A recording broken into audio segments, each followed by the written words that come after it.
ಇದೀಗ ಬೆಂಗಳೂರಿನ ಇತರ ಪ್ರಮುಖ ಸುದ್ದಿಗಳನ್ನು ಫಟಾಫಟ್ ಅಂತ ನೋಡೋಣ ಜಸ್ಟ್ 5 ನಲ್ಲಿ.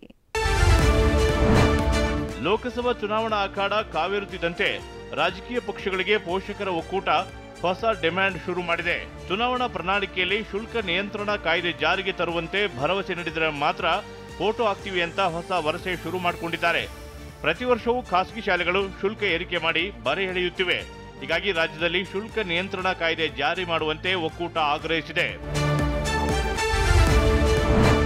ಶಿಕ್ಷಣ ಇಲಾಖೆ ಮತ್ತು ಖಾಸಗಿ ಶಾಲೆಗಳ ನಡುವಿನ ಹಠದಿಂದ ವಿದ್ಯಾರ್ಥಿಗಳು ಪರದಾಡುವಂತಾಗಿದೆ. 5, 8 ಹಾಗೂ 9ನೇ ತರಗತಿಯ ವಿದ್ಯಾರ್ಥಿಗಳು ಗೊಂದಲದ ನಡುವೆಯೂ ಪರೀಕ್ಷೆ ಬರೆದಿದ್ದಾರೆ.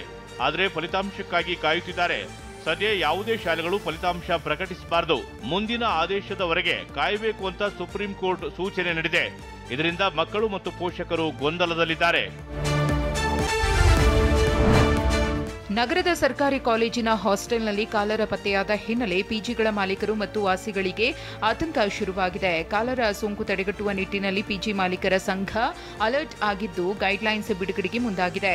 ಹೊರಗಿನ ಆಹಾರ ನಿಷೇಧ, ಸ್ವಚ್ಛ ನೀರು ಸೇವನೆ, ಅಡುಗೆ ಕೋಣೆಗಳ ಸ್ವಚ್ಛತೆ, ನಿವಾಸಿಗಳು ವೈಯಕ್ತಿಕ ಸ್ವಚ್ಛತೆ ಸೇರಿದಂತೆ ಮಾರ್ಗಸೂಚಿ ನೀಡಲು ಮಾಲೀಕರ ಸಂಘ ಮುಂದಾಗಿದೆ.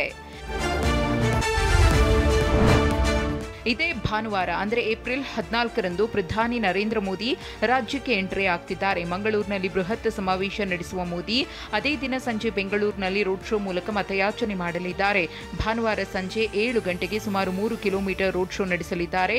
ಹೆಬ್ಬಾಳ, ಬ್ಯಾಟರಾಯನಪುರ ಕ್ಷೇತ್ರಗಳ ವ್ಯಾಪ್ತಿಯಲ್ಲಿ ರೋಡ್ ಶೋ ನಡೆಸಲು ರೂಟ್ ಮ್ಯಾಪ್ ರೆಡಿಯಾಗ್ತಿದೆ.